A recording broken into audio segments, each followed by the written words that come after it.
Hello, my name is Varun Agrawalla. I am a student from India. I'm rotating with Dr. Singh currently. I'm going to teach you about renal tubular syndromes.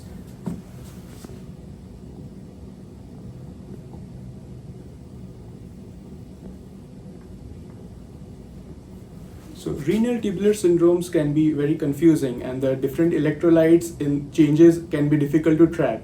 But it can make your brain get lost. But don't worry, we'll simplify it.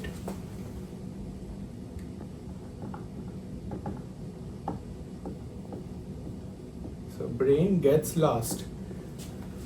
Our kidney has 1.2 million nephrons in each kidney, and in both kidneys a total of about 2 million nephrons.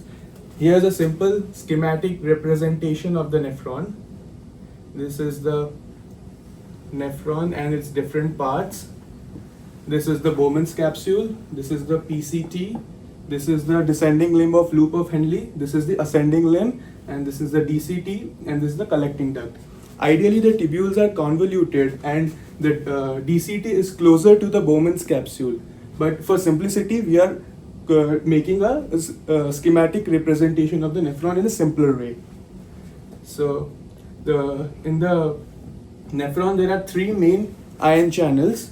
The channel in the ascending limb of loop of Henle is the sodium potassium 2 chloride channel. The channel in the early part of DCT is the sodium chloride channel, and the channel in the collecting duct is the epithelial sodium channel.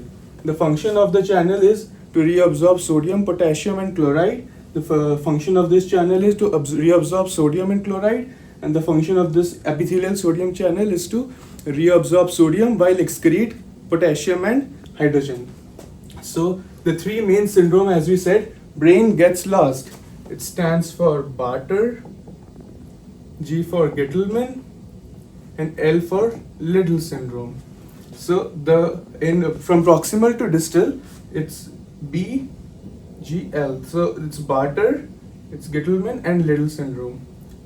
The Bartter syndrome is a loss of function mutation of the sodium potassium 2 chloride channel. Gittleman is the loss of function mutation of the sodium chloride channel, and while Liddle syndrome is the gain of function mutation of the epithelial sodium channel.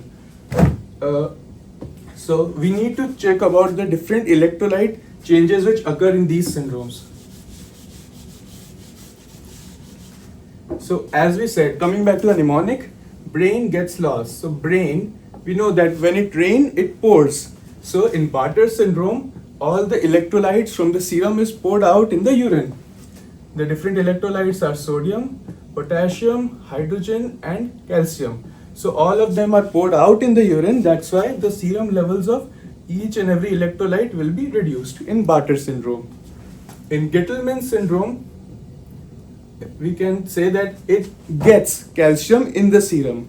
So the serum calcium level is increased while the rest of the electrolytes are similar to the Bartter syndrome, like low serum sodium, low serum hydrogen and low serum potassium.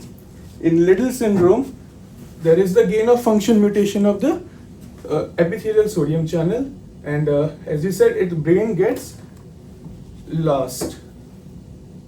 So this is the loss of sodium in the urine, and T stands for tension.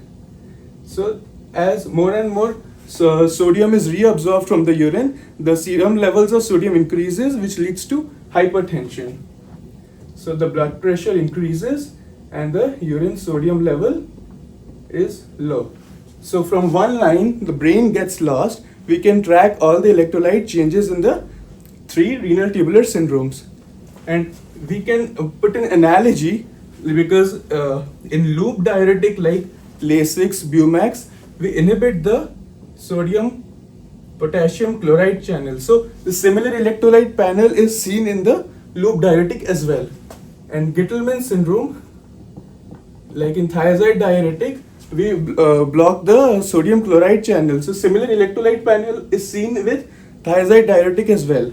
And in Liddle syndrome, aldosterone activates the epithelial sodium channel. So the electrolyte panel in conditions where increased aldosterone, like Conn syndrome, Cushing syndrome, is similar to the Liddle syndrome. Thank you. So, excellent done. Excellently. So what I want you to do is, can you make it like a little synopsis over here? So I want you to make a little graph or a little box over here and write sodium, K, hydrogen, calcium. This is serum and this is urine. And what happens with all these things? The three syndromes. The three syndromes. Can you just write? So what happens?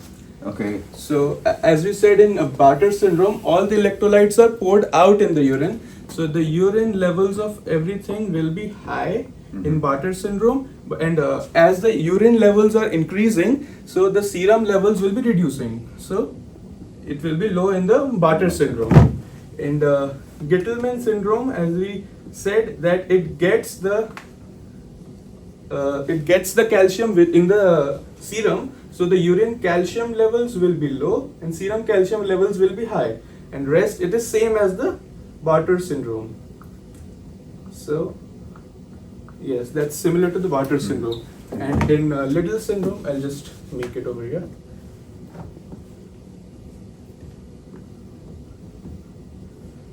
So serum and urine. So in Bartter syndrome, we know that it is similar to function of the epithelial sodium channel. The serum it will reabsorb sodium and excrete out potassium and hydrogen. So it will reabsorb sodium and excrete out hydrogen and potassium. It doesn't have any effect on calcium. So the serum levels will increase and urine levels will be opposite of that, which is urine sodium will be low and potassium hydrogen will be increased in the urine. So this explanation is not really for the patient. It's very complicated. Yes. You know, though you have explained to the patient, thank you for making it very easy, but this is for medical students and other doctors, how to explain it in a very easy way.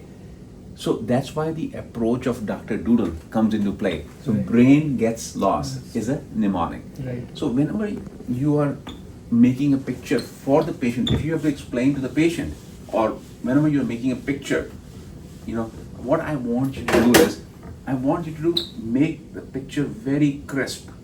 Okay, very crisp. We all know that, right? So we know the diagram, right? So you can make it like this. Make it a little more unique, right? Right. So make it more unique. And then here is a bladder, right? So you make it, when you're explaining the macula densa, this guy can come right on the top. You can erase this part, and because so macula densa over here, you can make it like this over here. So macula densa is a pressure sensor, right? Yes, sir. Pressure sensor, and it's a sodium regulator, right? So this portion becomes a pressure sensor and sodium regulator.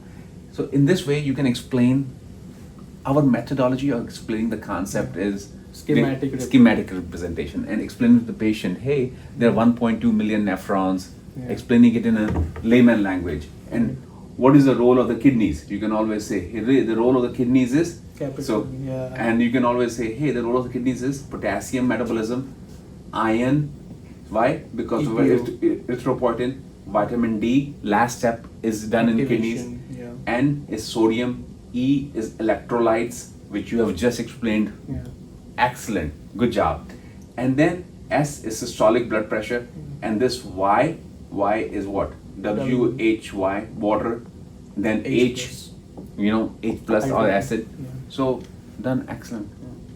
My gosh, you're like a PG student. All right, good man. Thank you. Observerships, doodles, CVs, interviews, we help you match stronger. Contact me at connect@drsinghmd.com.